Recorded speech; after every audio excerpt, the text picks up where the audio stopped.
Hello everyone, welcome to शिक्षा medics YouTube educational channel. तो आज हम लोग डिटेल में स्टडी करेंगे ओफ्लॉक्सिन टैबलेट के बारे में।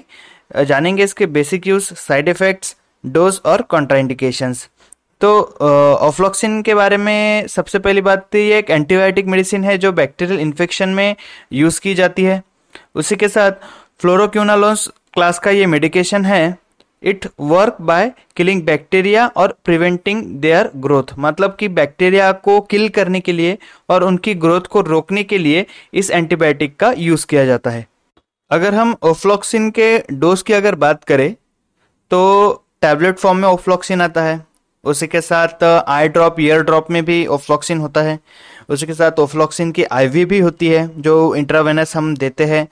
और उसी के साथ जो बच्चों में सिरप वगैरह होते हैं वो भी ओफ्लॉक्सिन के होते हैं।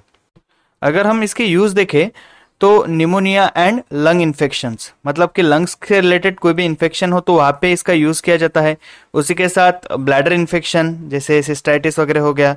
उसी के साथ स्किन इन्फेक्शन हो गया तो स्किन इन्फेक्शन में भी बहुत जगह इसका यूज़ किया जाता है।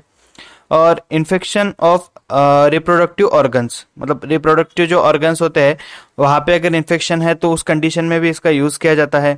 उसी के साथ यूरिनरी ट्रैक इन्फेक्शन, मतलब यूटीआई कंडीशन, और जो मेल के रिप्रोडक्टिव ग्लैंड्स होते हैं उन कंडीशन में भी और उससे रिलेटेड भी डॉक्टर इसका यूज़ कर सकते हैं।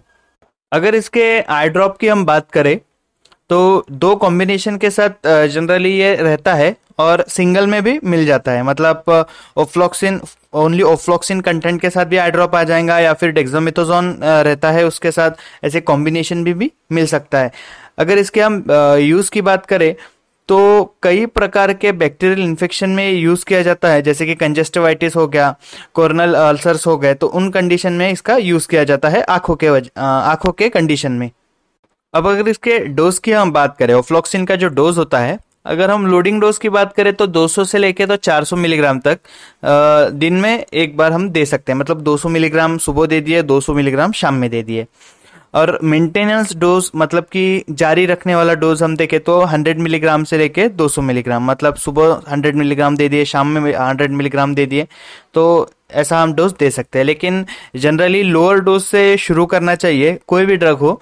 और उसी के साथ ये जो मेडिसिन है ये प्रिस्क्रिप्शन बेस्ड मेडिसिन है, इसलिए सेल्फ मेडिकेशन नहीं करना है। अकॉर्डिंग टू फिजिशियन ही ये आपको मेडिसिन लेनी है, वही तय करेंगे आपको कितना डोज ज़रूरी है और कितना डोज नहीं। आपके इन्फेक्शन, आपके कंडीशन के ऊपर मेडिसिन का डोज डिपेंड रहता है। अगर ओफ्लॉक्सिन के कॉमन साइड इफेक्ट्स अगर हम देखें तो उसमें नोजिया, वोमिटिंग हो सकता है, पेशेंट को डायरिया हो सकता है, stomach pain, constipation, loss of appetite, changes in ability to taste food, मतलब कि जो फूड हम टेस्ट करते हैं तो उसमें टेस्ट आना बंद हो जाता है, टेस्ट चेंज हो जाता है, तो ऐसी कुछ कॉमन साइड इफेक्ट्स होते हैं। अगर उसके सीवियर साइड इफेक्ट्स की हम बात करें तो फटिंग और लॉस ऑफ कॉन्शियसनेस, मतलब कि कॉन्शियसनेस का लॉस हो जाता है पेशेंट को। डिफिकल्टी इन ब्रीदिंग, मतलब सांस लेने में दिक्कत आ सकती है।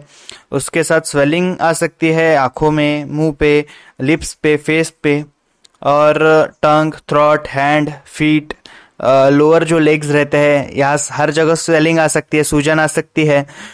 या फिर अगर हम मोस्ट सीरियस अगर हम कहें तो सडन पेन हो सकता है चेस्ट के अंदर, चेस्ट या फिर पेट में या फिर बैक में सडन पेन होने के चांसेस रहते हैं ओफ्लॉक्सिन मेडिसिन लेते समय। इसलिए जो ओफ्लॉक्सिन मेडिसिन है या फिर कोई भी सारे मेडिसिन हमें फिजिशियन के अकॉर्डिंग ही लेनी चाहिए, क्योंकि उन्हें बेहतर पता होता है कि कौन सी कंडीशन में हमें ये मेडिसिन कितनी देनी है। तो थैंक यू सो मच, ये था कंप्लीट लेक्चर ओफ्लॉक्सिन के बारे में। मिलते हैं अगले वीडियो में।